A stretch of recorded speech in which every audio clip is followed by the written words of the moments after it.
ایک نام ہے التنزیل. اگر دوست دماغ حاضر رکھیں تو قرآن کے اس نام کے اندر بڑی معنویت ہے کہ قرآن کا ایک نام التنزیل ہے. دیکھیں انزال اور تنزیل کا معنی ہوتا ہے اوپر سے کوئی چیز نیچے آئے. قرآن کا ایک نام تنزیل ہے. کیوں؟ یہ اشارہ ہے اس بات کا قرآن خود ساختہ کتاب نہیں ہے. قرآن محمد الرسول صلی اللہ علیہ وسلم کی ذہنی پیداوار نہیں ہے. جس طرح قریش مکہ کہا کرتے تھے.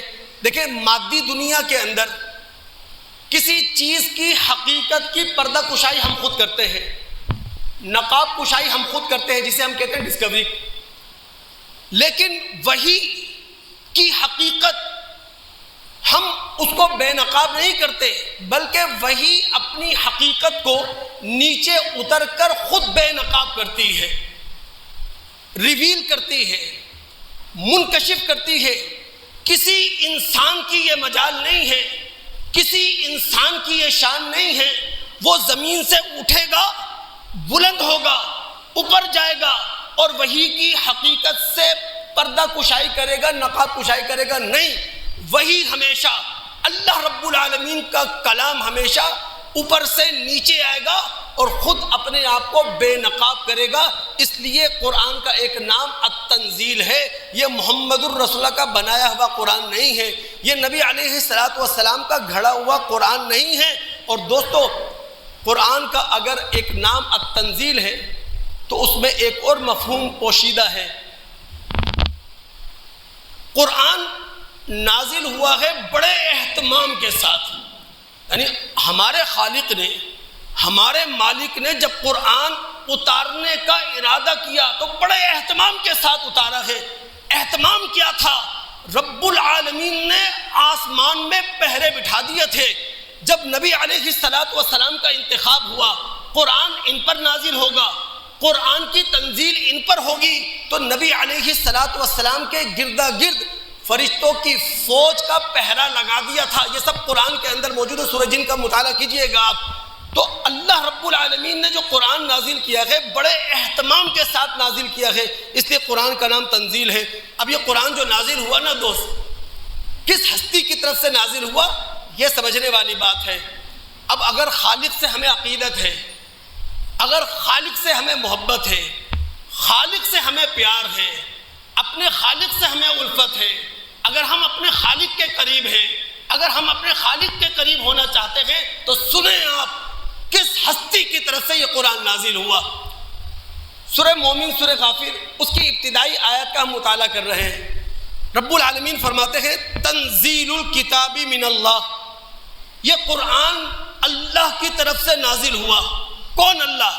العزیز, وہ ہستی جو زور آور ہے, جو طاقتور ہے, جو با اقتدار ہے, جو سارے اختیارات اپنے اندر رکھتی ہے, اس ہستی کی طرف سے قرآن نازل ہوا ہے.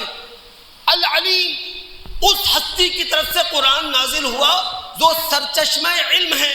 وہ سارے علوم جن پر آج انسان فخر کر رہا ہے وہ رب العالمین سے جاری ہوئے ہیں. وہ سب رب العالمین کی عطا ہیں, وہ سب رب العالمین کی بخشش ہیں.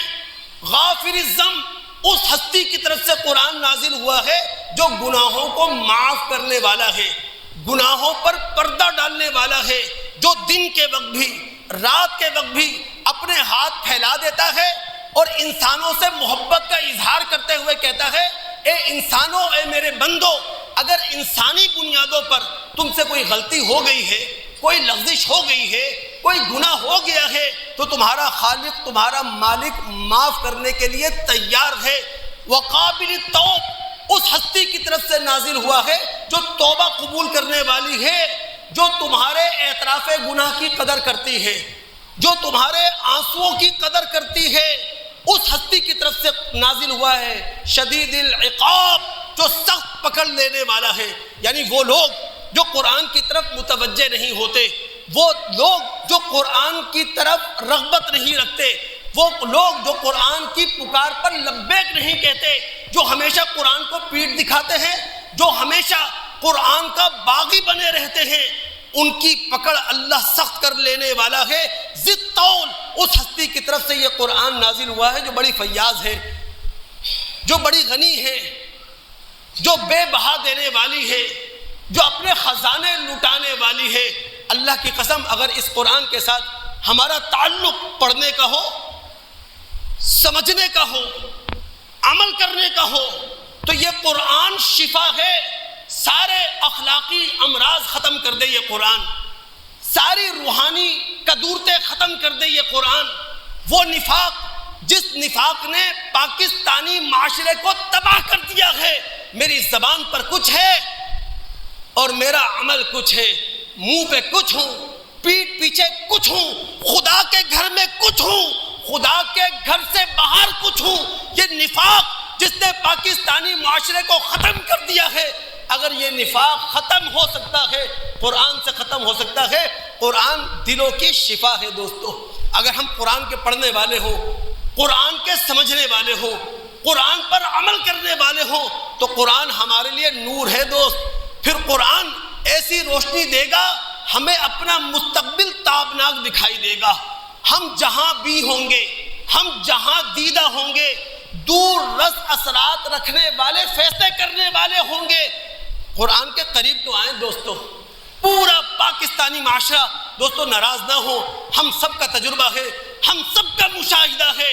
ہر مادہ پرستی کا دور ہے، میٹیریلزم کا دور ہے، ہر بندہ 2 کو 4، 4 کو 8 بنانے میں لگا ہوا۔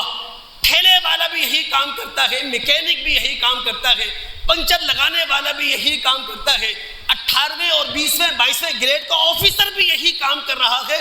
اللہ رب العالمین نے کرم فرمائے۔ اور اس تباہی کے پیچھے ایک ہی وجہ ہے، قرآن ہمارے پاس نہیں ہے۔